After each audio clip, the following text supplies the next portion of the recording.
여러분들 사는 게 재밌으신가요? 인생을 재밌게 사는 방법. 첫 번째, 내 삶의 좋은 면을 찾자. 비가 오면 외출하기도 불편하고 우중충하다고 하고, 또 햇볕이 쨍하면 얼굴 타고 따가워서 나가기 싫다고 해요. 집이 전철역과 가까운 역세권에 살면 시끄럽고 지저분해서 불만이라고 얘기해요. 그런데 조용한 숲세권 지역으로 이사를 가면 또 교통이 불편하고 편의시설이 없다고 불평을 해요. 이렇게 살면서 안 좋은 부분에만 집중하면 삶 자체가 재미없고 불만일 수밖에 없어요.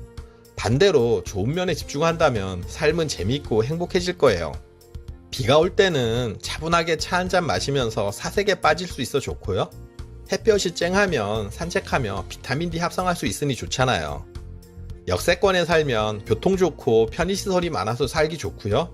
숲세권에 사니 조용하고 여유있게 살 수 있어 좋잖아요. 이처럼 내 삶에서 똑같은 상황이라도 좋은 면을 보고 거기에서 의미를 찾아야 해요. 그러면 내 하루하루가 더 재밌고 행복해질 거예요. 인생을 재밌게 사는 방법. 두 번째, 마니아가 되어보자. 마니아라고 하면 어떤 한 가지 분야에 빠져서 광적으로 즐기고 좋아하는 사람을 일컫는데요. 좀 부정적인 의미가 있긴 하지만 무언가에 몰입하는 게 나쁜 건 아니잖아요. 인생을 재밌게 사는 방법으로 좋아하는 일에 푹 빠져서 지내는 것만큼 확실한 방법도 드물어요. 69세 안씨는 정년퇴직 후 갑자기 여유 시간이 많아지자 남는 시간에 뭐 하지? 취미 활동을 할까? 자격증을 따볼까? 여러모로 생각이 많았다고 해요. 그러다 평상시부터 관심이 갔던 분재가 떠올라서 배우기 시작했는데요. 이게 딱 적성에 맞았던 거예요.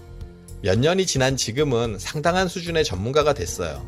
주변에서 멋져서 장식한다고 사가고 또 선물한다고 사가고 이렇게 사가는 사람이 늘면서 지금은 쏠쏠한 수익까지 올리고 있어요. 인생을 재밌게 사는 방법. 세 번째, 매일 생활에 변화를 주자. 너무 나태하지만 않다면 자신만의 루틴대로 하루를 보내는 생활이 나쁜 건 아니에요. 다만 매일 그렇게 보내는 건 좀 몸이 건조하고 재미없을 수 있다는 거죠. 그래서 이렇게 정해진 삶에서 아주 조금만 바꿔보는 거예요. 예를 들어 직장인이라면 매일 출퇴근을 할 때 전철을 이용했을 경우 퇴근할 때는 버스나 다른 루트로 집에 와보는 거죠. 시간이 지나면 집에 오는 100가지 길을 찾을 수 있을 거예요. 또 매일 먹는 식사 메뉴를 평소에 안 먹어본 색다른 메뉴로 바꿔보고요. 젊은이들이 많이 가는 퓨전 음식점을 찾아봐도 좋을 거예요. 늘 걷는 산책로도 오늘은 좀 안 가본 낯선 골목길로도 걸어보고요. 이렇게 우리의 뇌는 평상시와 똑같지 않은 다른 경험을 할 때 더 자극을 받고 활성화된다고 해요. 그러니 어제와 다른 사소한 한 가지를 오늘 해보세요. 하루가 더 즐거워질 거예요. 인생을 재밌게 사는 방법. 네 번째, 내가 바꿀 수 있는 것에 집중하자. 내 인생에서 스스로 바꾸고 컨트롤할 수 있는 부분이 있고요. 또 반대로 컨트롤할 수 없는 부분이 있어요. 컨트롤이 가능한 부분으로 내 생활, 가족, 건강, 일, 취미, 외모, 자기개발 등이 있을 거예요. 이런 부분은 내 노력에 따라 영향을 미칠 수 있고 또 바꿀 수 있는 부분이에요. 컨트롤할 수 없는 부분은 TV 속의 드라마나 뉴스, 예능, 정치, 사건, 사고, SNS, 다른 사람의 인생같이 내가 바꿀 수 없는 부분이죠. 그런데 우리는 내가 컨트롤할 수 없는 부분에 너무 많은 시간을 쏟고 열을 내고 과하게 몰입하는 경우가 많아요. 또 오늘 또 뉴스보다 국회의원들 월급 주는 내 세금이 아깝다고 욕하셨을 거고요. 그런데 이렇게 내가 컨트롤할 수 없는 부분에 열내고 몰입하면 할수록 내 존재 가치와 삶의 만족도는 떨어진다고 해요. 그래서 내가 컨트롤할 수 있는 부분에 집중해야 하는 건데요.